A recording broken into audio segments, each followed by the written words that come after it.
this week's episode of... Oh, I'm hearing an echo. That's not great. Okay, fixed. Welcome to this week's episode of Tech Talk. And I'm your host, Michael Amargan. And with us this week, we have our two guests, Chris and Vicquell. So, I'm sorry, I normally give you guys a little bit of a chance to say hi. Chris? Hey. And Vicquell. Hello. So, this week we're going to be going through just a little bit of information that hopefully you guys find interesting. And we're going to start off with something that is a little disturbing. And that's the fact that we have the Internet of Things, of course, becoming a thing within the world now. And of course, that means, you know, companies like Google and Amazon and Apple and wherever else are making these devices and sticking them inside of our homes. You know, we buy crap all the time. But, some of these devices are always listening. And it's a matter of public concern when it becomes a situation where, like, let's use the Google Mini, where I think it was one of the journalists for Android Police found that it was pretty much always recording his conversations, and you know, that was a little disturbing to him. So it kind of becomes a situation where you have to wonder, like, just how much are you willing to let them spy on you? I mean, of course, that's just audio. But, like, what do you guys think?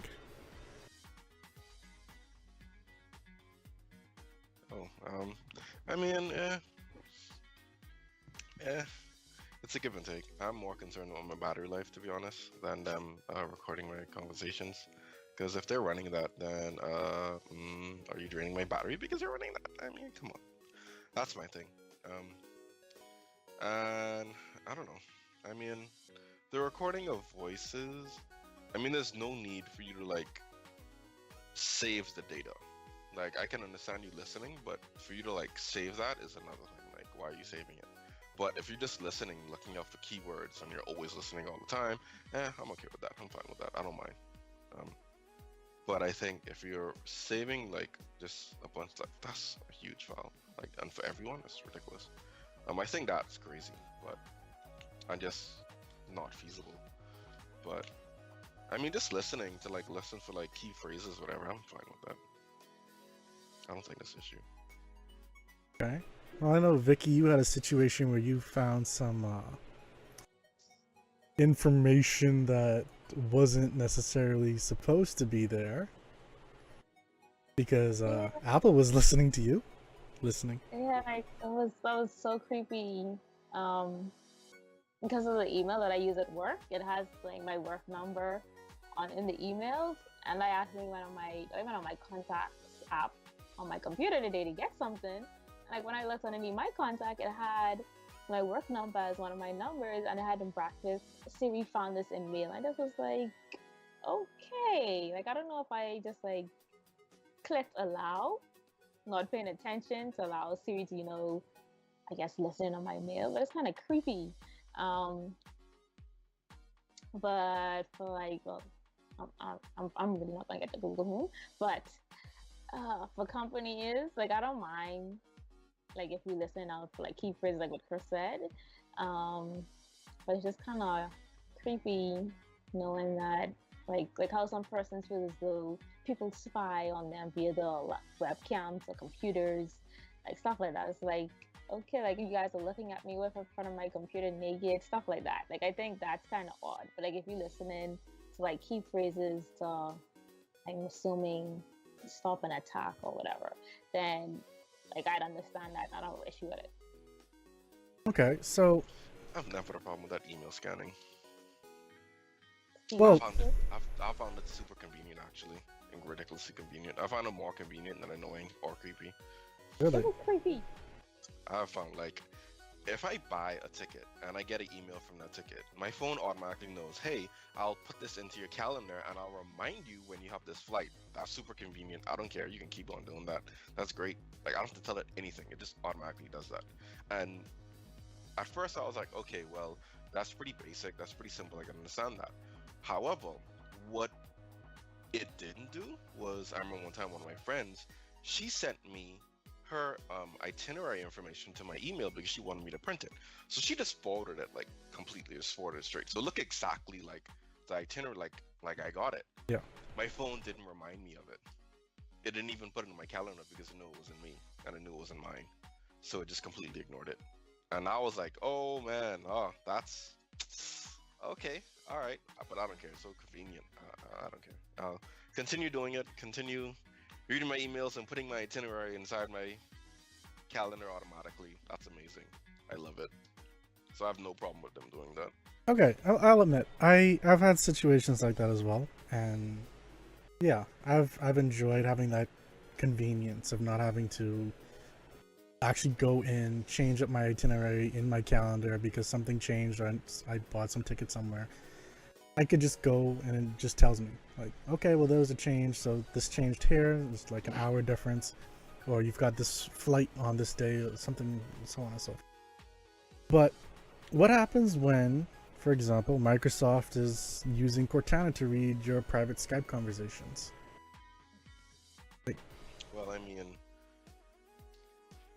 they shouldn't do that, but at the same time, I mean, it's kind of like if you have something really, really private to say, it's always best to say those things in person for multiple reasons, not just because people are maybe potentially spying on you. Those type of conversations just always should be in person because you don't know who's on the other end, period. That's outside of those companies. I mean, you believe that, hey, I'm talking to this person, and you can trust you're talking to that person, but you could be talking to them plus a bunch of other people because they're watching. Or you could be talking to someone else completely different. You don't know. And so, like, to pass it off and be like, oh, these companies don't need all, like, that's nice. Like, yeah, they shouldn't do it, but at the same time, like, you shouldn't be putting yourself in a position where that kind of stuff should affect you anyway, in my opinion, because there are all type of other things outside of that that could potentially, like, hurt you or come back to bite you in the butt.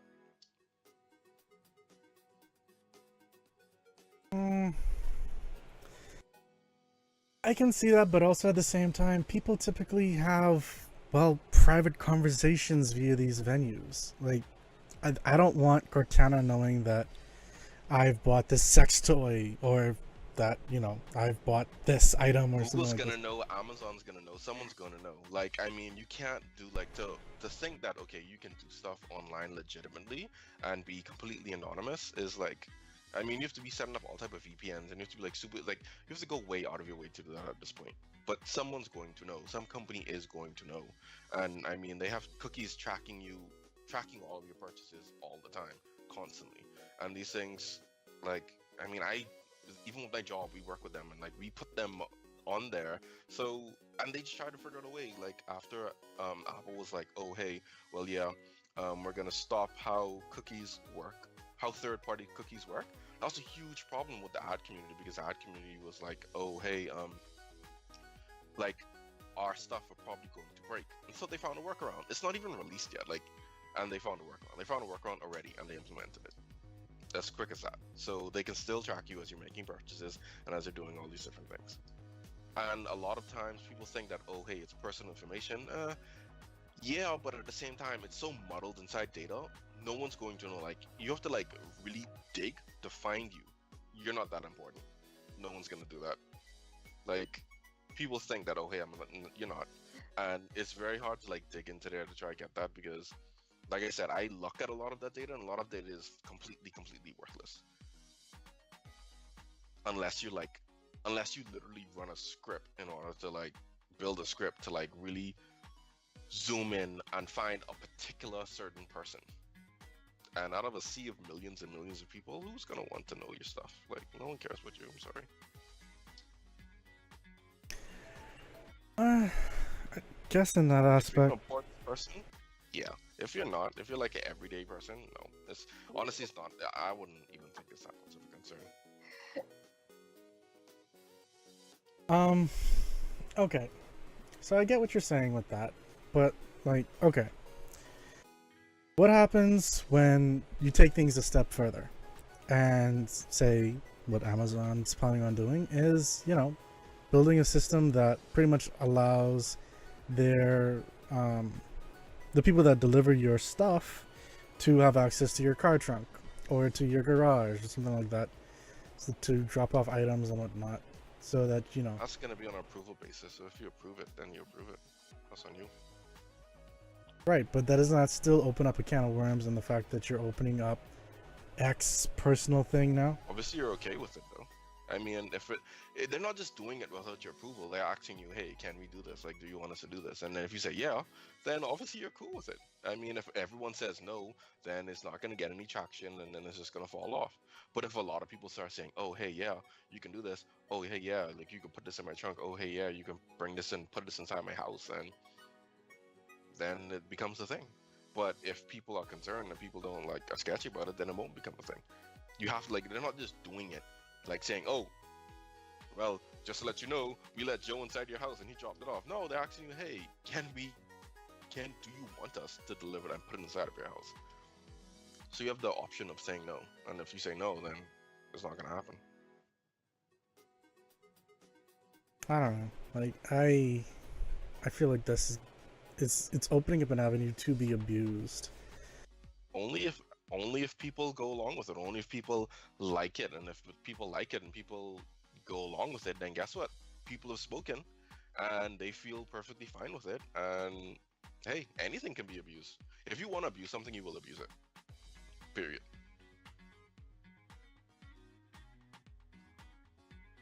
But at the end of the day, Amazon is not knocking down people's doors and just like barging in to drop off deliveries. They're not doing that. They're asking people. They're like literally, it's an opt-in, so you have to opt into it. You have to say, just like how they ask you where you want it to be delivered to. They don't just assume you want it to be delivered to your house. They ask you, hey, where do you want this thing to be delivered to? And then you tell them.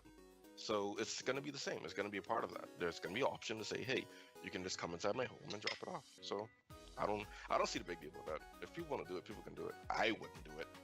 But if people want to do it, they can do it. It's their business. Okay, so what about situations like, and it's kind of going back to the whole listening thing, but I'm trying to remember the name of the company.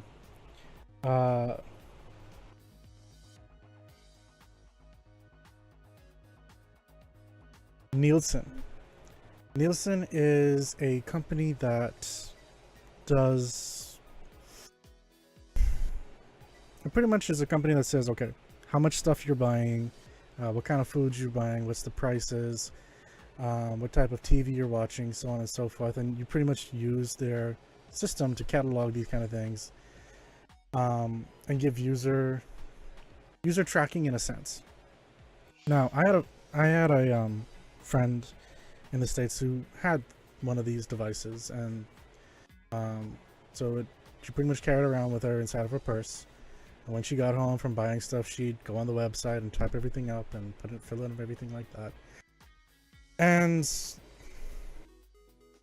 you know, I thought that was interesting, kind of like a user survey kind of thing. And that's apparently what they use to also say, like, what's the rating for TV shows. But, and I don't know. So, I mean, if anyone's watching and like they know more about this, please feel free to message in chat or like message me after the show or whatever. But Netflix, because Netflix has taken down their rating system for the most part. Sorry, not the rating system, the viewing numbers to say how many people are viewing a particular TV show. Nielsen, what they've done is, since their device listens in, they've enabled it to tell, okay, so you're watching Netflix, when you're watching Netflix, which Netflix show you're watching, this kind of stuff like that. And I'm not sure if Nielsen like specifically told people they were going to be doing this. I know typically people would put in like what TV shows they're watching or what movie they're watching. So how do you feel in situations like that where they just may enable something? What are you gonna do? Okay, so you know I watched Frozen 5,000 times. Okay, man, my life has been ruined completely. That you now know that I've watched Frozen 5,000 times. I mean, it's just entertainment. It's pointless. It's not gonna hurt you in any shape, form, or fashion. That they have that information. How's it gonna kill you? It's not a bank account. They can't do anything with that. That you know, I watched. I didn't finish Narcos, but I'm telling all my friends I finished Narcos. Oh man, yeah. Oh, you got him. You got him. Like, okay, it's Netflix. Like, it's the simple little things. I mean, it's stuff you do every day. Like, I mean, you're going out and shopping. Oh man, oh you bought some cream cheese and you're on a diet. Shouldn't have done that. Like, who cares? I mean, it's whatever. It's simple information. It's not bad. What's worse would be like someone actively being able to easily use a system in order to track, like, to real-time track you, like someone who you know. And that's where that's where it doesn't ever happen. Like, it's so rare for that to happen. Like, if someone can hack these things and track you, you either was in some dark stuff and you got the wrong people against you, or you're a very important person and someone trying to mess with you. But if you're just a normal person, it's like, just not ever, like, I don't ever see how this is gonna hurt you in any shape, form, or fashion. I really don't. Unless of course you like have your password in there that you use for like bank accounts and stuff like that, and then someone hacks those systems and they get your password, and then they're able to take your email, take that password, try all the different bank accounts till they find your bank account. Like, and then all of a sudden they're in your bank account. But then again, that's like you using the wrong, like, you shouldn't use one password for everything. Again, like, other than that, I mean, I don't see how they're going to use that information against you. The only thing they're going to do is probably use that to do targeted ads and then shoot targeted ads at you, because they know, oh hey, well, you like this, then they shoot a targeted ad at you. Now that's annoying, but again, it won't kill you. It's very annoying. But then again, I use ad blocker because I don't like ads. So I don't care if it's targeted or not. I just don't like ads. Like, don't tell me of it. Don't sell me anything. Vicky, how do you feel about this entire thing? You've been kind of quiet. With the whole Netflix thing, it's kind of like my TV tracker is tracking me. And it was kind of, I just feel like stuff like that always is creepy for me. But at the same time, it's more or less that, I can't really do anything about it, since either I adjust and accept it, or complain and don't use, like, basically the internet, which I'm not going to do. So I either adjust and accept it. But I always figured that the government always is spying on us, so I kind of expect that, like, even though certain places there, they decrypt your information so the government aren't able to access it, but I still feel like either which way, they're always going to find a way, and they're always going to spy on us either which way. So it's either you adjust, and whatever you have to say that's important, say it in person, or you just cut yourself off of technology. That's a really drastic thing in today's world. Yeah, so it's either you adjust and just move on with life, or you don't. Like when you're in your raid and you tell your healers adjust, and then they don't, then you die. Yeah, pretty much.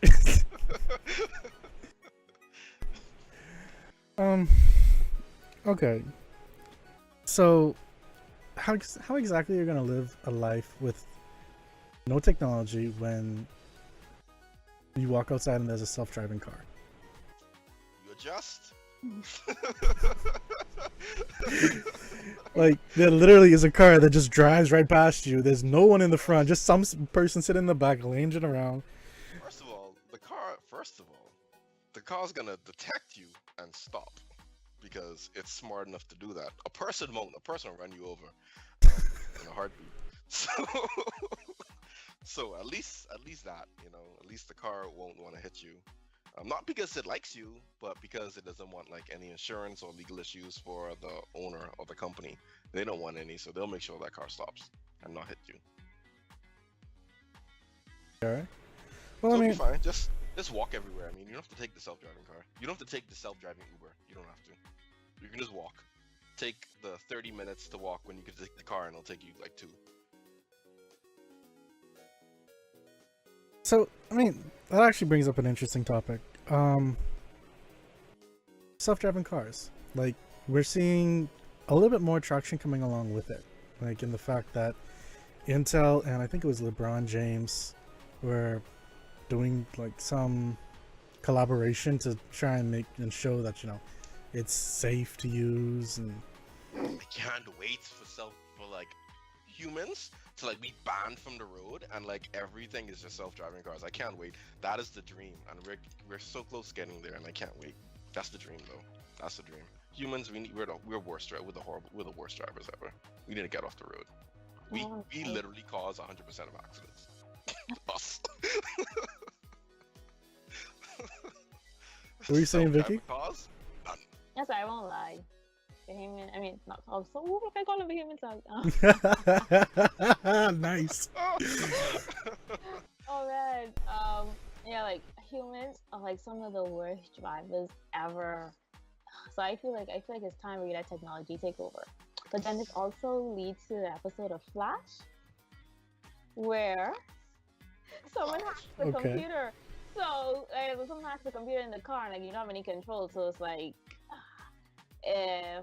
well, clearly they're gonna have to work their way up to that. But when we start getting self-driving cars, something's gonna happen. Then they're gonna eventually fix it, and they're gonna have to improve their security system so they don't get hacked.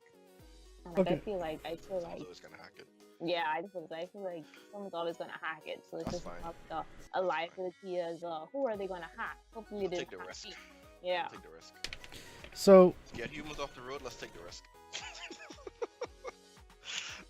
I rather potential someone hacking this thing versus a drunk driver. okay, so here's Be good for drunk drivers. There won't be drunk drivers. There'll be drunk passengers. Oh, yeah, pretty much. Okay, so I have two things to that. The first one, what happens when self-driving cars are the mainstay and it has one of two options: either kill the passenger or kill the person that's in front of them? What are you talking about? Like, bruh. Like, why are you on the road, yo? How's the passenger gonna die? How physically will Okay, so here's the Is your seatbelt on? It's a self-driving car. You mean to tell me that the self-driving car drove off without you wearing your seatbelt? Because I'm pretty sure they're gonna be like, sir, put it on a seatbelt. And if you say no, they're gonna open up the door and be like, well, please exit the vehicle. And if you refuse to, they're gonna have like an eject thing to like kick you out. Boom. What the hell? This is not the Jetsons. And then they're like, go on their way because you're just refusing to cooperate. But how is a passenger gonna die? That makes no sense. That is such an improbable situation. Okay, so here's the scenario. Let's say we've got a self-driving car with passenger inside of it. We've got school kids in front of him. So he's crossing a road, right? A four-way intersection. We have self-driven truck coming along, or who knows, maybe even a self-driving truck that's having some problems and with its brakes or something like that, which should have been serviced but wasn't.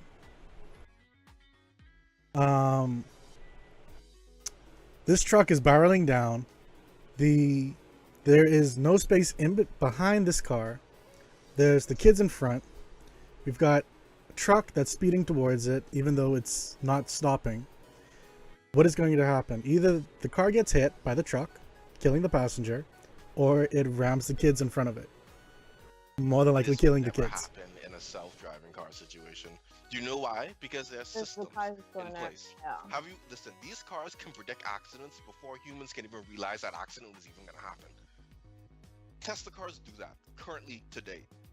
They will literally override the manual driving, slow down the car in time, give time even for people who are driving to slow down as well, and they'll be like, wait, what's happening? What's going on? And then like a second or two later, they'll see an accident happen.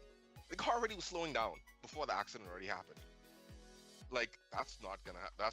And if we have completely self-driving cars everywhere, that means we're gonna have systems. That means the kids are only gonna walk across the road when the light tells them that it's safe to walk across the road. And the cars will already know that, hey, kids are walking across the road way down the road, because they can communicate with each other instantaneously. We can't do that. We have to look on our eyesight. So We don't need traffic lights. You realize that, right? With self-driving cars, we don't need traffic lights because the cars can talk to each other at all at the same time, and they'll know exactly where every car is, and they'll know how fast they need to go to get through this intersection or not. The only time we'll have lights and cars will stop is for pedestrian crossing. That's it. Okay, but what happens until we get to that fully self-driving car, self-driving car situation? Self-driving cars are by far safer. They're by far safer currently right now. Like I said, Tesla, those cars can predict accidents before they happen. We've seen this countless. Like, you go on YouTube and you could like, that's probably a genre in YouTube now. Like, how many times we've seen those videos already? Like, it's crazy how they do that. They literally predict like accidents before. That has nothing to do with them, by the way. It's just accidents that happen with other cars, which people are driving, not self-driving cars. And so, that is so improbable. Like, in the one rare chance that that'll happen, probably in like out of the 50 years of run, like we'll have self-driving cars, and in 50 years that happened once or twice. There'll be some issue where that malfunction, and this is a malfunction. It's just a malfunction. I mean, we have traffic fatalities like up in like the thousands every year. Come on, man. That's There'll be like that happening once or twice a year is gonna be it's gonna be a drop in the bucket compared to how many people die in car accidents now to this like today. Well, I mean, yeah, you don't expect it to be a consistent kind of thing that's happening, but I think that's some of the things that people are definitely looking at in trying to make sure it doesn't happen. Versus homeboy going to the bar, getting drunk, and then jumping his car and driving home. Well, and that happens every single night. But here's the thing as well. So what happens in a case where you have a drunk driver who decides, I'm going to sit behind the driver's wheel and I'm going to turn off self-driving mode? If we get to the point where humans are banned from driving, that won't be an issue. If it does, the car will detect erratic driving and override back to go back on auto. I don't think we will ever come to a point where humans are banned from driving, simply because humans will not want to give that up. Once we realize that machines are better, that's it. Bye, humans. Y'all ain't good at this no more. Y'all done. Over. There are quite literally. Happen in jobs. Come on, we have lost Chris, jobs because of computers and machines. We've literally lost jobs. We have, like completely. But when you really think about it, though, Chris, there are people that will quite literally go out to drive just to relieve stress, just because they like the way it feels to control that vehicle, that machine. They like to actually control all of it. Once 1 or 2 generations go by, that's going to be completely gone. People are going to be so used to drive self-driving cars, it's going to be like, why would I want to drive? Like, why would I do that? That's beneath me. Like, who does that? That's like going out and like taming a horse in order to ride it. Would you ever do that? No. I bet you people used to do that for fun. I bet you people used to say, oh, people still do that now, though.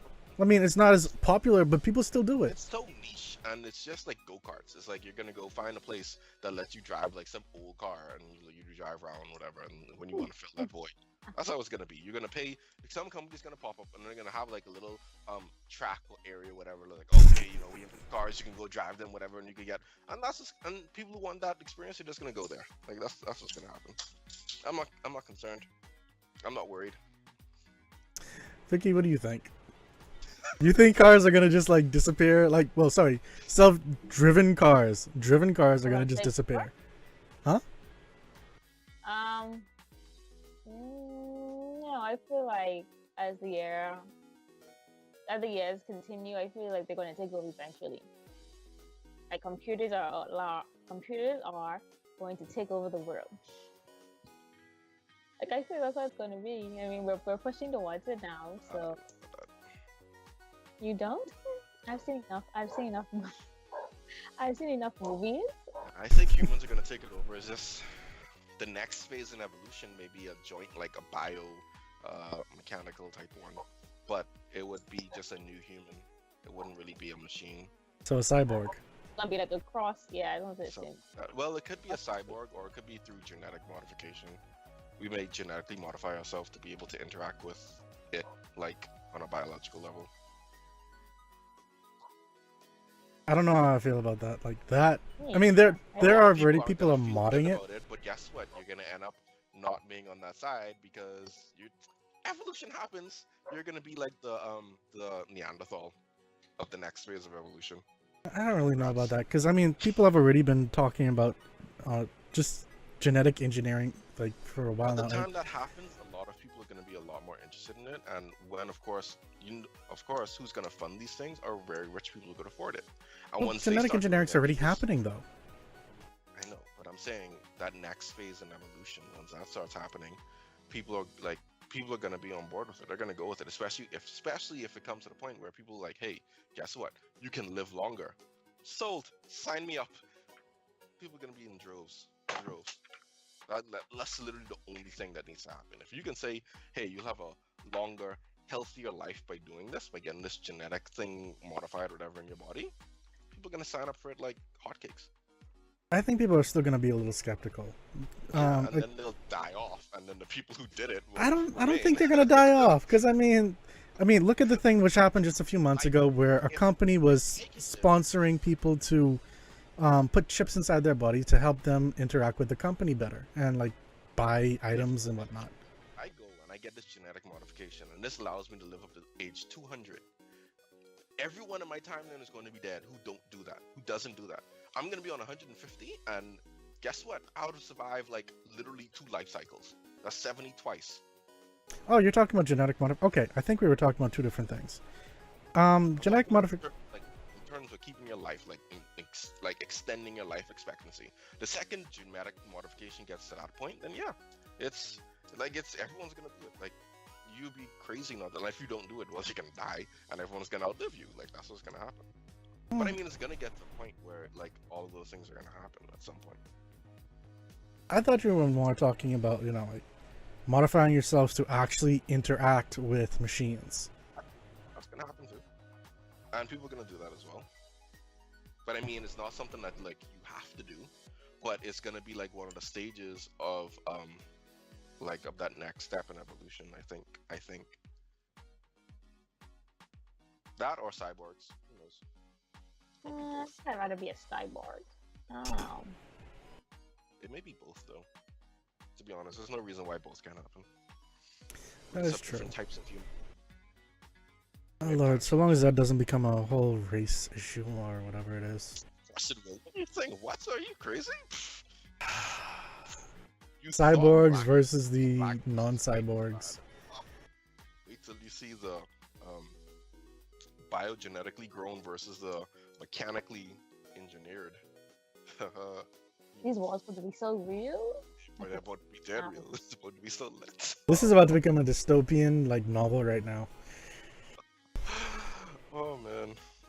But like, okay, so if we are interacting with machines more and more, what happens in the cases where these machines then become hacked? Because I mean, look at even today, in today's time, more and more places are getting hacked. More and more places are getting leaks happening. Suppose someone come up to you and they stab you. Then, if I am biologically engineered, I shall be okay. But if I'm not, if I'm still organic, I will die. So will someone come up and shoot you? You're dead. Like, I mean, okay. So suppose someone come up and hack you, then you're screwed. Like, that's all I'm saying. Like, nothing changes. All that changes is the manner in which people do stuff to you. If someone want to hurt you, they can hurt you. Vicky, I want you to remember this is also the same guy who was fine with the pacemaker situation and the people leaving. What's the pacemaker situation again? I can't remember. Pretty much they did it. Malfunctioning, right? Yeah, the pacemakers were recalled because of a malfunction. Oh. And Chris was fine with people leaving it. They're like, oh, well, if you die because they hacked you with it, then you... Oh, well. I mean, it's like getting stabbed. I mean, like who's gonna specifically hack your pacemaker brain? Like they must not like you. Like it's not like a malfunction. Like if you go through like a check for like a scanner or something like that, then it malfunctions and it kills you. Like that, you definitely need to fix. But I mean, someone can intentionally hack this thing and kill me. They can intentionally buy a gun and kill me. I mean, what's the big deal? In fact, hacking something is a harder thing to do than buy a gun. much harder. But you can do it on a wide scale thing if it's just hacking. People just had a mass shooting, and you can buy a gun, and you can do a mass shooting on a wide scale. Oh, that's hey, big whoop.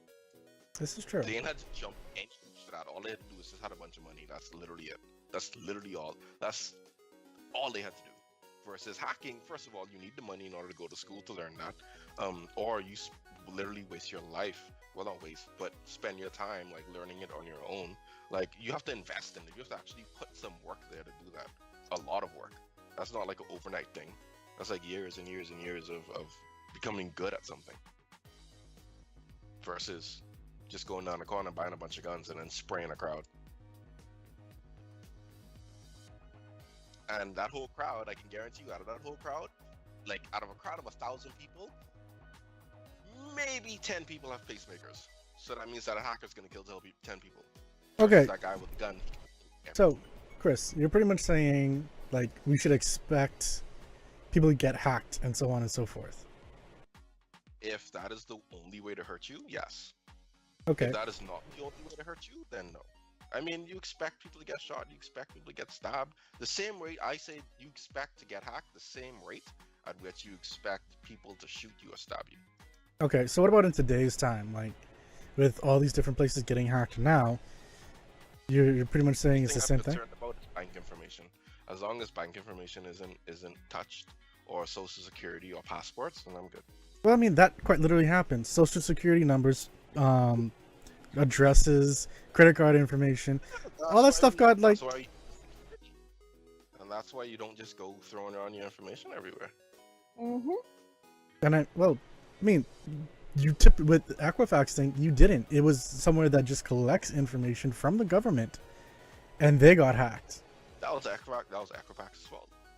That wasn't my fault. That's Equifax's fault. And Equifax should either they're gonna get punished for that or they need to deal with it. Either one of the two. Okay. What about somewhere that, you know, you would have used, say, PayPal, Kickstarter, which of course did get hacked, Discuss. I mean, Discuss doesn't really have a whole lot of information other than like your email address and password, but... Again, like I said, you don't just put your information everywhere, but there does come a point where you do trust that some of these organizations have the security in place in order to protect you. Like, you put your money in a bank. I mean, suppose a bank just closes down one day or the market crashes. Guess what? Your money gone. But you trust that they have the security in place or whatever insurance is in place or checkpoints in place in order to ensure that nothing happens to your money. Like, but you have to be smart with it. Like, you can't, like I said, you just don't be throwing your information nilly-willy. Like, you just don't do that. Okay, so what happens when a really good phishing website comes along, say like the one that happened with Apple, and like the pop-up comes up, it looks like everything looks legit except for maybe like a few characters off inside the URL which you didn't notice or something like that, and you put in your information, boop, there goes your information. Yep. Suppose this guy comes up to you and tries to sell you a car, looks good, you know, everything's checking out, whatever, this and that, whatever. You drop like $30,000 on his car, you get the car's a lemon. That's why you're supposed to have people check the car first before you purchase it. I mean, stuff happens. I mean, that's not to say that, oh, hey, we must not do this thing ever again. No, stuff happens. You adjust. You get better at it. You make better security. You get smarter with what you do with these things and what you do with your information. That's what you do. You don't look at these things and, oh my god, like the house burn. No, you adjust. This happened. Okay, so what now can we do to make sure that this doesn't happen again? Period. That's it. It's not like the world's crashing, and even if the world is crashing, then nothing you can do about it. Okay, so, well, that is a good segue into this other thing, but what happens when the very fundamental basis of what you pretty much use for the internet then gets cracked? I'm using a slight pun there. Oh, you mean with the Wi-Fi thing? Yeah. How the Wi-Fi got messed up? Oh man, that was hilarious. This dude. Listen, you don't understand why it's so hilarious. It's hilarious because you have all these Apple users running around like this one up here, but not Apple users like her. And they're like, oh, you know, Apple doesn't get hacked and this and that, blah blah blah. I'm like, You realize that it's not. It doesn't care about your device. I know you don't believe this. Oh. I'm just saying, people like they say this. I know you know people like this too. They'd be like, oh, Apple doesn't get hacked and this and that and blah blah blah. Yeah, they don't need to hack Apple. They can just hack Wi-Fi everywhere. How about that? And Apple actually patched, well, they suddenly fixed it in iOS 11.1. Yeah, Google Which- patched it. Which hasn't come out yet. So I'm just like, so we're basically unsecured until y'all release this update. Yeah, well, Very I'm good. on Google as well too. Google said they're releasing it on the 1st, I think. So. At least I'll have like a time. Apple just drop it and be like, okay, here you go, take it or you leave it. Did they Yeah, actually that's give a the time? logic. Because I know they said it was coming They out did. on the November 6th patch. Yeah, they gave a time. The point is, Android users got a time. Apple users did not. No. That's the point that fella's making. Ah, gotcha. Yeah. Well, I mean, it's the scary thing about it though is that this quite literally means that every single thing that we use for internet, because we don't use WEP, we don't really use WPA anymore. Everything's based on WPA2. Switch to WPE if you're so scared. No, that's even worse. I mean, honestly, again, this is one of those things where, like, if you're a normal everyday person, this doesn't affect you much. Like, to be honest, it really doesn't. If you're a company, yeah, you need to literally shut down your Wi-Fi if you're a company, because you're a prime target for anyone to log on. But for the average person, like, someone had you must have really pissed someone off in order for them to, first of all, they have to be a hacker. They have to, well, not hacker. They have to be a programmer, so they have to know how to code and do all that kind of stuff. And then, or a techie who's into that, to even, and then be around you and then not like you in order to use the exploit in order to hack your Wi-Fi to get all type of information with you. Like, come on, or get access to your network. Like, that's a very slim chance. Like, all those things to be checked off. Like, come on, you have bigger problems on your hand. I actually disagree with that a little bit. I think to really get the most out of things, people could actually target just regular people, because with this you can inject means to grab your information. That means your credit cards, so on and so forth. So this could be your financial information as well. Yeah, but okay, they can do it, but the likelihood of someone go into your house to connect to your network in order to pull kind of stuff is low, because you would need a programmer to be in your area and then to say, hey, I'm gonna go prowl around in order to do this. That means that they are a hacker who gets this information to sell it. So you would need a black market hacker in your area. What? Come on. You know, this is incredibly unlikelihood of that. Like, that's so unlikely. That's so unlikely. Now, a better target for them will always be public areas, and already I don't connect to public Wi-Fi for that very reason. I never connect to public Wi-Fi. Even before this thing happened, I never connected to public Wi-Fi, because anyone could be on that Wi-Fi snooping. Period. So even before this, it was a problem. Even before this, your information could have got stolen very easily simply by you connecting to that public Wi-Fi. This crack means nothing. This crack changes nothing. The only thing that this crack affects is what I would say businesses. They would then need to. All it does is it pretty much makes any Wi-Fi now a possible public Wi-Fi. That's pretty much it. Oh, you have a password? Who cares? That's pretty much it. No, I still see it a little bit more than that though, because I mean, this can. Let's talk about the Internet of Things for a little bit. Let's say you've got a bunch of little devices around your house. Each one of those connects via WPA2. Each one of those is susceptible to this crack, unless they get a fix. And let's admit it, some of these things will probably never get a fix. I know Amazon is saying, they're taking a look at the devices that they sell to see what needs to be updated, and they're going to try and work with whoever it is to try and fix that. But, I mean, the sprinkler system that's inside your house, outside your home, probably won't ever get fixed. But who knows? That crack may eventually turn into something that's worse, that allows it to get inside your system and be able to control other things inside your house, be able to um, gain information and access to your home because you have a smart lock or something like that. Yeah, I mean, we know how it works, but again, like I said, that's all dependent on someone being malicious enough to go ahead and do that. And normal people just don't have those type of people around them, and that type of like, why would that person want to come and attack this specific person? Hackers, again, who want bank account information, don't attack specific people. They go after crowds. They go where they can crawl a bunch and collect a bunch of data. So getting your specific bank account is not as valuable as going to like a Starbucks and getting like 10 people's bank account at once. That's 10 times the money they can make instantly. Why attack a singular person? Like, it really makes no sense why a person would go out and then literally go and hit a specific particular person. On top of that, even if you have old devices, one, don't connect them to your Wi-Fi if they're not patched. Two, there's a guy on YouTube who he does like lock reviews and stuff like that, like physical padlocks. Mm-hmm. And he also shows off or talks about certain padlocks, like he ranks padlocks. And there's actually a group of padlocks that have that he tells people never buy them. And they're popular, they're so popular, like people buy them all the time. And the reason he says never buy them is because they have flaws in them where anyone can open them without the key very easily. And they're still on the market being sold to this day. And they're very popular and very cheap. So you could think, hey, I have this padlock, whatever, and this is safe, whatever. But someone can just come up like, oh, hey, I know this brand, and they undo it and get in.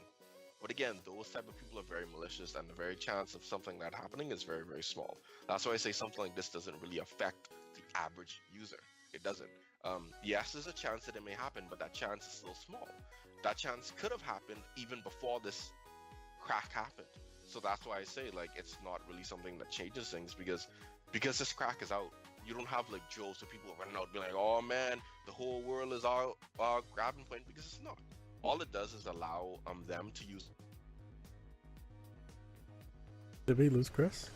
Oh, he's there. Oh, no. Okay, we lost you for like a split second there. It was like Oh, when you like leaned your head back. yeah. So, I mean, the only thing it really changes is it turns a private Wi-Fi into public Wi-Fi, so they can do the same things that they can't do on a public Wi-Fi, which they can scrape and crawl your information and all the stuff you browse and all that kind of stuff, and they can gain access to your devices and inject stuff. They could do that on public Wi-Fi. They can already do it, and that's why they tell you to secure it. And now all this exploit does is just make private Wi-Fis just like public if they exploit it. That's it. Same vulnerabilities we've always had with Wi-Fi. It's just that it affects private. It can turn a private into public. Or it exposes the private networks to the same vulnerabilities a public network has. That's pretty much it. Again, the world isn't burning. We're gonna be fine. If you're a business, just stop using Wi-Fi. You'll be fine. How do you feel, Vicky? Do you feel violated? Are you on Wi-Fi right now, Vicky? So yeah, I'm home. Oh. That's all I want to ask. I think I'll feel like more safe when iOS 11.1 comes out. Even though they said they're gonna fix it, but I really feel like they're just saying that to give people some type of hope. But I think I'll feel better then. Like, until then, like, I'd have to agree with Chris and just don't connect to public Wi-Fi until it's sorted out. Which I could do, because I have data. So. Yeah, for the whole thing behind it is, WPA2. It's encrypted. It's supposed to be private information. You only connect to it with a password. Wouldn't be private. I mean, it wouldn't be public. Some places you go to the public and their Wi-Fi is locked, and you just have to ask them for their password. So would that be considered still private, or would it be public? Because they're technically giving it to you once you come in and ask them for it. It's technically private, but it functions like public because anyone can get it. Yeah. But it's technically still private because you still have to ask them for it. So they could refuse to give it to you. I mean, if I bought something, They don't have to give it to you. especially if the sign says free Wi-Fi. I bought something, and I know your Wi-Fi is They can free. deny you service, they can deny you Wi-Fi. But the big sign says free Wi-Fi is So- misleading. It don't matter. Yeah, They they- could say I their sell- Wi-Fi's down. I sell said drinks for right $10. there. Come and ask for a $10 drink. I tell you no, get out my shop. I don't have to give you that drink if you give me $10. But if without me, your shop would be closed. So if you don't give me that drink, Just one then person see all these people in my shop. Bye. I'm one person, but I one person without some influence. Shoot. Well, then I guess that's what happens. But I mean, there's nothing that makes that store have to do something. I mean, you can't sue that store because they didn't give you access to their Wi-Fi. What's advertisement? Okay, it's in Canada, so I can lie.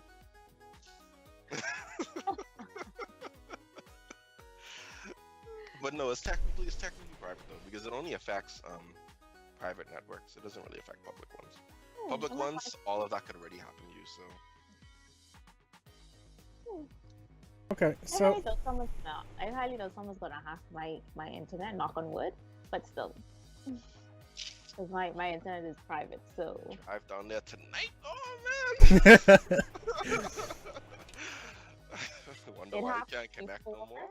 it happened before when it was public. Like my neighbor hacked into our internet. ooh, see, and see. split. So we now lock it. I was at an apartment before, and my neighbors had a locked internet, and I hacked it and got access to it, and it was locked. They had a password on it. So well, it was actually pretty easy. It took me like what 4 hours. That's. I don't think you should really admit to that on something that's being recorded. Mhm. I mean, I didn't say the place all the time. It was years ago, so I don't live there anymore, so it doesn't matter. So it's safe. Okay, okay. Well, what about things like machine learning? I know it's a great topic to talk about. You know, we're learning all these things. Pixel, of course, you know, well, all of Google's new products for the most part, this whole machine learning thing. But what happens when machine learning starts learning about your about your personal tidbits, more expressively, what you look like naked, and then starts to rank that stuff out, put that away into a secure folder, or you know, whatever it is that they want to do with it. Yes, I'm talking about an application that came out, I think it was on iOS. Yeah, the nude app. I saw that and I was like, oh, well then. So, Vicky, how do you feel about it learning what your body looks like, and you know, deciding, hey, okay, so this looks like Vicky's so and so. I'm gonna put this hair.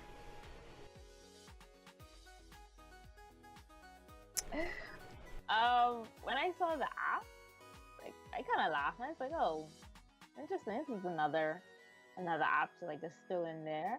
I don't know. I usually I don't know. I don't know how I feel about cameras that I haven't activated, taking pictures of my body and just like storing it places. So I think you're essentially saying that you don't take those kind of photos. No. Hold on, no, you don't, or no? Oh no, I don't. No, I don't. Okay. I almost feel like someone's gonna She send still me. installed the app. Okay. She says she's like got the app, so. I feel like I don't know. Like I feel like if someone's sending nudes, like most people send their nudes on Snapchat. I mean, because like it shows you if someone screenshots it or not. So That's what Snapchat was supposed to be used for. And then these people's like, oh hey, this is fun. That's useless for everything but sending people nudes.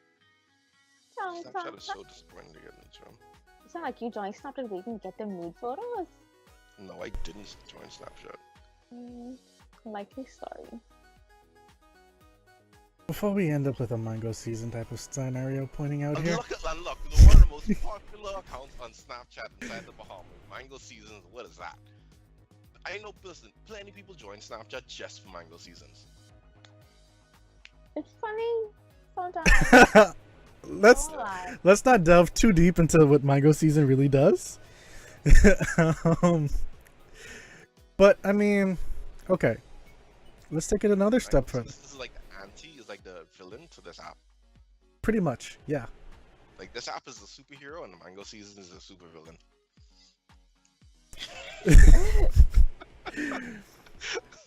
What happens when we take somewhere like Pornhub or it is Pornhub that's doing it, so I'm just gonna leave it there. And they are categorizing their videos and things that you like and so on and so forth based on machine learning, and taking user feedback to say, okay, well, this is actually this is this, and improving itself for searches to help you look at porn. Do you think that takes it too far? Finally, we won't get no more fake titles because machines won't lie to us. Oh my goodness, it's about time.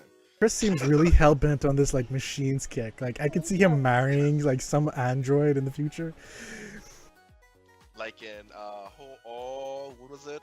Well, they didn't get married, but I mean they had a thing going on in Blade Runner. I was Vicky, help. help. It's like kind of like build your own girl in a way. So, like if you want to hear her rowing, just like hit the mute button You and can't go mute a back real to the- person. Wow. Well, so you are all for muting girls, Vicky. Is that what you're saying? All guys. And if Equality. they're rowing, like I feel like, because I know, like the workers at like my coworkers at work, like they hate to hear females bitching, so I'm just like, I just feel like if you have, like you'll build a girl, you build your own person that you want to be with, so like if you're a robot, you can just like hit the little mute button when you don't want to hear a row and go about your business. Wow. Look at that. Look at that. You can't argue against that. Didn't the like guys get a lot of heat from things like saying things like that a few years ago? Pretty much like a remote to be able to turn off their turn off the wife's See, voice or okay, something it's like that. different, because we're not talking about actual women here. We're talking about a robot. But it's still your So we get girlfriend. rights? No. They don't have rights yet, so It's only a matter of time. well, yeah, when that happens then guess you can't mute them anymore. Until then, enjoy it. Oh boy. Vicky, have you heard about this thing that Nvidia is doing for Mac computers? Pretty much allowing them to play games using, I think it's Nvidia Now or something like that. Yes, I think I glimpsed one of the articles earlier. What do you think about that? Because I know I don't really hate to say it, but for the most part, Mac users are not seen as real gamers by the PC community. Not at all. Even though you can run Parallel or some like Wine or something like that to run PC computers. I mean, PC games and like an emulation or something like that. But do you think like this will give you guys a little bit better chance at actually saying you're gamers now? I don't think so. I feel like once persons already have like that mindset in their head, it's going to be hard to change it either way. So I'm assuming that to the Mac users, they're probably going to be like, oh, we can now game, and we're gamers, we're finally officially Mac gamers. But to PC users, like if they already had that mindset as to though Macs aren't really gaming computers, and you have to have a PC to really consider yourself a PC gamer. So I feel like that's what it is. And then at the same time, it's also if Apple allows certain games to be compatible with their software. That's also another thing. Chris, how do you feel about that? Do you think we will accept them into the gaming community? Well, can someone who own a Mac be a gamer? Yes. However, if someone comes up to me and asks me, hey, I'm thinking about gaming on a PC or on a computer, what should I get? I'll never tell them Mac. Ever. Not even close to Mac. Like, I will tell them everything but a Mac. But can Mac users be gamers? Yeah, they can. Is it the best device for gaming? Not by a long shot, and it won't ever be. And there's a reason why it won't ever be, simply because Macs operate and completely are all about a closed system. So the golden thing about PC gaming is the ability to open it up, take out a part, and put in another part, and oh man, you're good for another like 5 years.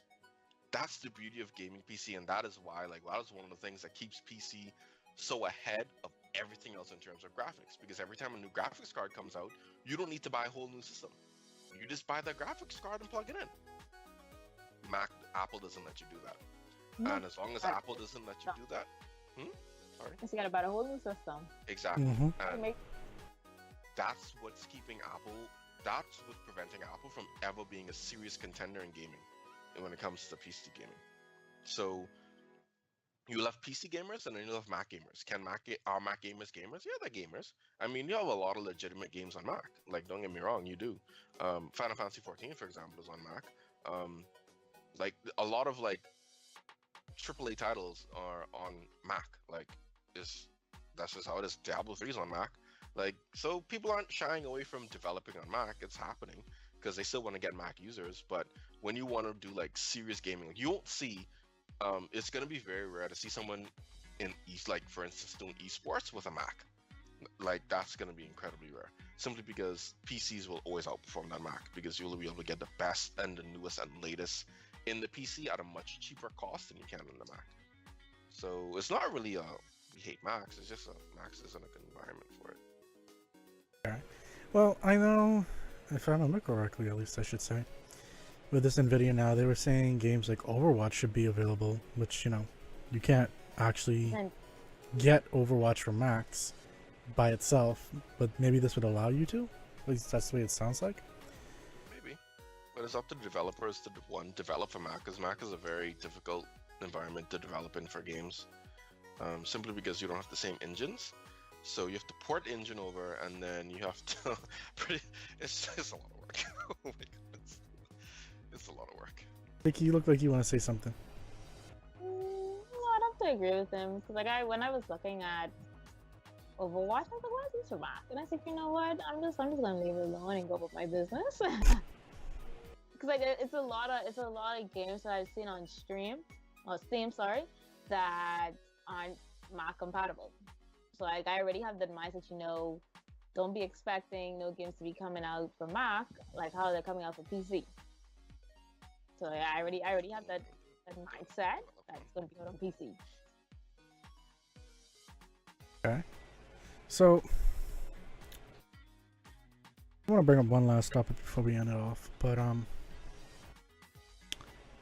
Chris, I'm gonna direct this one a little bit more at you.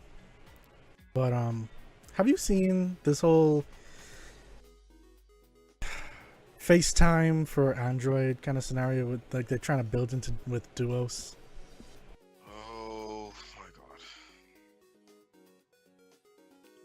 I'm so tired of Google and all of their messaging apps. Like, just Google, please stop. I'm all for, like, unless it's iMessage, forget it, Google. I'm not interested. Like, unless y'all come to like some type of peace treaty with Apple and y'all get iMessage on Android, I really don't want to hear what you have to say about any Duo. Why will I use Duo over WhatsApp? Google, guess what? I won't. That's what I won't. There's really no reason for me to do it because everyone's on WhatsApp and no one's on Duo. So it doesn't matter how good it is, no one's on it. So who am I duoing? Myself?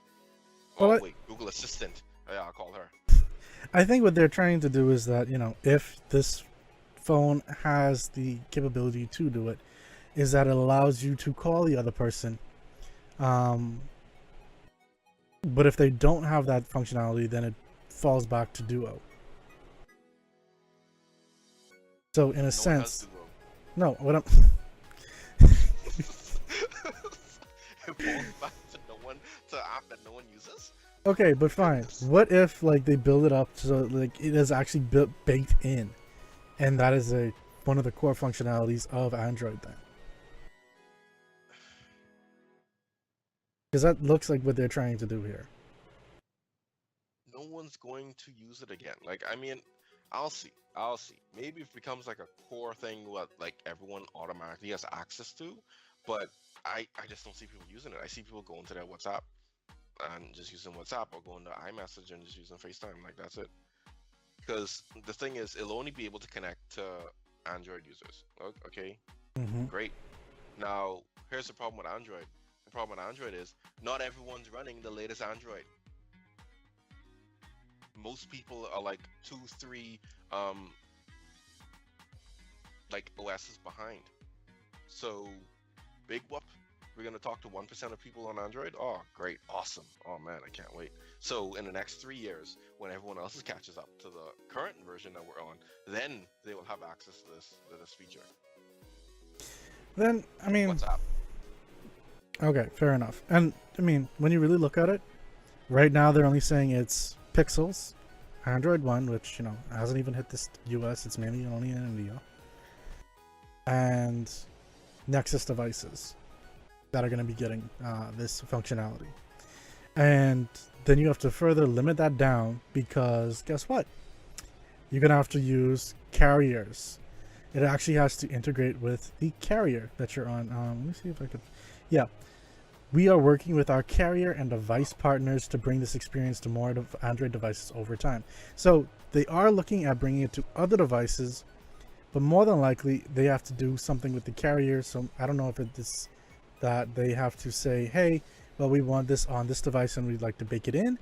Are you okay with that? Or if it's where, they're going to have to build it in and the carrier has to support VLTE, which is video over LTE, which the carrier would have to support. I'm gonna call and say that this is dead before arrival. I don't think this will ever hit FaceTime status, and I don't think it will ever be able to trump WhatsApp video. This little pompous mess in the corner. You keep all the little poops to yourself. Like your little head twist, like. He's trying to reach out high or some shit. She's too short. She's too short to climb up.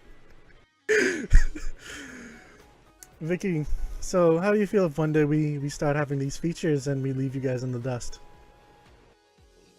Well, like right now, I barely use iMessage, not FaceTime. Like, I have like certain people I'd speak to on iMessage, but it's usually like someone that makes a mistake. And I use FaceTime because I prefer FaceTime calling over WhatsApp because it's better. That's better quality. That's to be expected. Other than that, I barely use any of the features. Oh, and speaking of my nephews, since they're home, talking. That whole carrier thing, though, that bugs me. If it wasn't carrier, then maybe it might have a shot, possibly. You know, that's not that carrier thing. It's not going to happen over here. So you can just forget that. Yeah. Well, I mean, VLT is more than likely coming. It's just a matter of when it's going to come over here. If that's in the next 10 years, 5 years, 20 years, I don't know. I remember when people weren't leaving BlackBerry, and look where they are now. Like, I remember when I They loved their BBM back in the day. My WhatsApp account, I had like 2 to 3 contacts max. Now, everybody on WhatsApp. Yeah, but I mean, something has to come along that's better. And I mean, from the sounds of it, that doesn't sound better at all. Yeah. Like, It offers the same thing as WhatsApp, but for like multi-platform. So why should I leave WhatsApp to go to you? exactly. And Yeah. then a lot less people are going to be on it, and it will be like at least 2 or 3 years before everyone catches up and is on it. So in that time, another WhatsApp competitor might come up and rise up, and we migrate to them. And then now you have to beat someone else instead of WhatsApp now. So And not only that, it's a great idea, but they just don't have the the Android environment isn't suited for that type of thing, and they're really late in the game with it. So, and you have Miss Hump over here Oh, my life away. But I mean, it isn't just carriers. It is also the device manufacturers because That's what I'm like saying. It's just too much moving parts. what are you gonna do when they try to like have it on the next like Galaxy S9 and Samsung doesn't want it? They have their own little thing. Me and S10, XX, the SX. Yes. Oh man, that might actually be causing some problem. All she wanted is some SX. SX. SX. Oh man, you want some SX? Can I buy a vowel? Oh, you want a sax? Okay. No, I wanted socks. Okay. Oh, you wanted 6? No. Yeah. Oh no, you just sucks. Okay. Just kidding. CSX. That's gonna be hilarious. I hope they do that actually. I really want them to do that now. Oh, I'm so patiently bad. waiting for next year for these naming schemes. That's all I want to see. No, like actually, I really don't even care about iPhone anymore. Like what they're gonna name it. If Samsung does the Galaxy SX, I'll be happy. I won't care. I won't care. I won't care what Apple does. Will you buy it? Yep. Will you buy it though? No, but I'll be happy. I'll be happy that they did it. I feel like next year's iPhone is going to be named iPhone. I really feel so. Like I'm probably not even gonna get the Pixel 2 XL. They have like screen problems and stuff. Like everyone's talking all type of problems about it, and I'm like, I'm not used to this. Last year when the Pixel came out, everyone was like raving it and talking so good about it, and now people are, like trashing it left and right. And I don't Well, know how I feel. see, the thing about it is, it's not actually the screen. I mean, yeah, sure, it has a little blue tinge to it, but the actual colors that it's getting are The professionally. graininess of the pixels. I'm sorry, your name is Pixel, and your pixels are grainy. Now, I don't know. I haven't seen that. Now, what I have seen is in a comparison with the iPhone, when they like really zoomed in on the picture that was being displayed, like because they split it half, and they like put it together and whatnot. You could actually see lines going through the iPhone, whereas the Pixel 2 XL was, I mean, granted, it was a darker kind of picture, which was apparently more realistic, but it didn't have those lines and things were much I clearer. don't care what internet says. It's the same screen that they have inside the LG, and the LG has a bunch of screen problems. So I don't know why people are trying to defend this thing when it's clear cut. It's a hardware issue, and Google is not gonna fix. Google's saying that we'll push this software thing and it should fix it. It's not gonna fix it. It's a hardware issue. It affects the LG phones. Completely different phone, and it affects them. And you're using the same screen because it's an LG screen. We can look at the specs. We can see that these two are the same screens. So I mean, I don't know what they want to do. I don't know. Like they messed up. They screwed up. The screen aren't as good as last year's model. Sorry, but that's just what it like. This still on, and it doesn't have a headphone jack. Like I'm still bugged at that. Okay, yeah, I am bugged by that. But I mean, I'm still bugged at that. a lot of high-end like videographers and photographers, they're saying that, you know, these colors are more real to life. Like it's just that we've become more acclimated to these bright and vibrant colors I don't care because how of much people iPhone try to and swing this Samsung. thing. The LG has, and no one's saying this about the LG. Everyone's just accepting the fact that the LG has a bad screen. Like everyone, like, oh, the LG screen isn't good. Oh, that sucks with LG. Oh, the Pixel 2 XL screen isn't good. Oh, well, you know, people saying this. It's the same screen. It's the same screen. So if you can accept that the LG screen is bad, then you have to accept that the Pixel screen is not up to par. It's not what you like. That's not to say that, oh, hey, it's a horrible, terrible screen and you can't see anything. No, it's a decent screen. It's fine. But based on the price you're paying for the phone compared to other phones at that price, the screen is not up to par. That is the point. The point isn't that, oh, you look at the screen, your eyes can bleed, or you'll be able to see like noticeable differences. Like you probably will if you compare it. Like if this is the only screen you're looking at, you probably won't ever see it until you look at another screen. But the mere fact that you can see differences from looking at the screen shows that there is some deficiency inside of it, and it's a hardware issue, and it's really bad in some people's cases. Like in a lot of people's cases, it's really, really bad. Not to say it's bad like in everyone's case. No, you could luck out and you could get a good phone. But I mean, it's a problem. And for Google to just be like, oh, well, you know, we'll push a software update. No, come on. Accept the fact the screen isn't as great as definitely not even close to the Samsung screens. And guess who has a Samsung screen inside their phone now? Apple. So This- it's like, you're literal, like, first of all, you shouldn't be flipping your hair because they come from Samsung. So I mean, either which way, for me, I don't really have an issue with Samsung. I felt as though money have to make. You see that? I mean, yeah. money have to make. If you're alive, you have what I want. Cheapest I go to you and get what I want. I But mean, they should have gone with Samsung. They should have just gone. So Samsung is killing the screen game, but they put their money on LG. Apple used to, and Apple jumped off that ship, and for good reason, because Apple could have been in the same situation. Apple is still looking to use them though for their screens. yeah. I know, but like right now, this is not good for LG. Like LG really needs to deal with their POLED screens. They really need to deal with that. And Samsung is like, oh, we got quality, we wanted to have flexibility. Like, come on, man. Like, y'all so far ahead in the game right now, man. Like, y'all at least 2 years behind. Like, 2 years is a lot of time in technology. It Like, is. that's a lot of time. And Samsung screens, like, they're like gorgeous. Oh my goodness, Samsung screens are gorgeous. Like, I mean, you could honestly, just your Pixel 9 by a Samsung. no, That's okay. never. See, listen. The reason why I don't like Samsung is I don't like their software. They take Android and they put their own thingy over it, and I don't like that. Yeah. That's It- the reason I don't like them. Well, that's Exactly. because I moved on my life.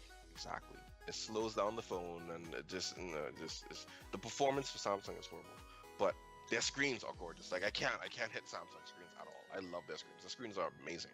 Like oh my goodness, oh they look so beautiful. I Oh, said man. this one but to hurt my eye. Well, that's It's your because glasses. Your eyes are already weakened. So Yeah, listen. so, like, when I No. look Hold at on. I wear glasses too. Don't even start that. when I well, look at your it, eyes probably aren't as weak as hers. yeah, when I look at screens like that, like they automatically hurt my eye. Well, I mean, Like- there's several different things to it, you know, Vicky. It could be screen brightness, and there's also the fact that, hey, It's screen these are brightness also. really, really vivid colors that aren't supposed to be this vivid. Like, you're intentionally oversaturating these colors No. and She making just them used pop her- and stuff like she that. just used her weak little iPhone screen, so she can't handle the majesty of a Samsung screen. That's all. No. Wow. But it's honestly the colors, the vibrant colors hurt my eyes. No, don't take that. He was never gonna say that if Michael didn't bring that up. You were never Like, gonna say that. I went to a Best Buy when I was away, and like they had this OLED screen, and like I just was walking past it, and like the screen itself was just hurt my eyes. I'm just there like, how can people sit in front of these and watch these without hurting their eyes? You know what OLED screen does best that no other screen can touch? What? Black. That can't hurt your eye. It's black, but it goes to the darkest black that you can get. You can't get a darker black than OLED screens yet. Like no other screen can put out a darker black. But the colors, the vibrant colors hurt my Okay. eyes. So don't use vibrant colors then. What do you use? Black and white? No, you can use a dark theme, I and like you'll be fine. Oh, you mean But like the if you want Pixel 2 rainbows, XL? Then guess what you should do with rainbows hitting you in your eye and dealing with that. That's all. stuff like that hurt my my phone. You can't handle extreme HD. You can't handle it. Ultra HD. No, You can't handle Ultra nope, HD. I can't. Then you don't deserve Ultra HD. I feel like Just HD is standard definition. perfectly fine for me. No, you need I Ultra can't HD. take Ultra HD. We need Ultra HD in our life. Oh, I hear my You see every survive person's IMAX. first skin. To survive IMAX. We'll see like every problem in that person's skin. I don't need to see all of that. Like I'm fine with just nice, clean, sharp edges. You need to be able I to color. touch the pores. Like you need to be able to like reach out and touch the pores. Okay, that could be kind of Watch disgusting. A 40. Ooh, that's the case. 3D, not 4D. Oh yeah, 3D. 40 is with like- the scent. Well, it's either Like, scent or like motion water or something like that, or some Yeah, other like, sensation. Raining, the water would come out and like hit you. Like if it's windy, then it feel like a wind and stuff like that. You could get that in Universal Studios. You're talking about. That's why I saw it. Well, that's why I got it.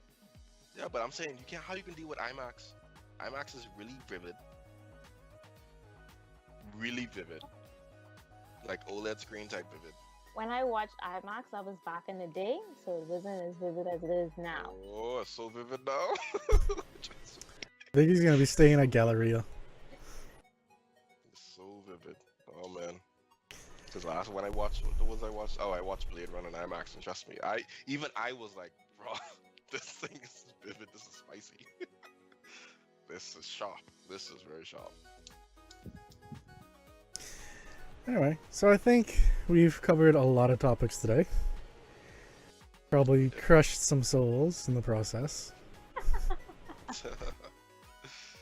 think Crush Michael's soul. Oh well, you can buy another one. Souls for sale. Wow. Souls for sale. With What kind that, of soul you want? What kind of soul you want, Michael? a really nice one that Really nice one. yes, a really nice one that, you know, has not gone through too many reincarnations. Most traumatized soul there is. This God. Why am I friends with you again?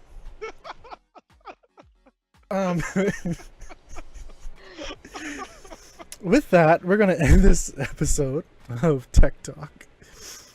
I'd like to thank my my two guests, even though one is a complete bewildering thing to me right now. Why don't you make more sense, Vicky? I mean, why don't you make more sense? You're building, Michael. You can listen it. Okay. So yeah, Chris and Vicquell, thank you for coming on the show. For those that have stayed and watched, thank you.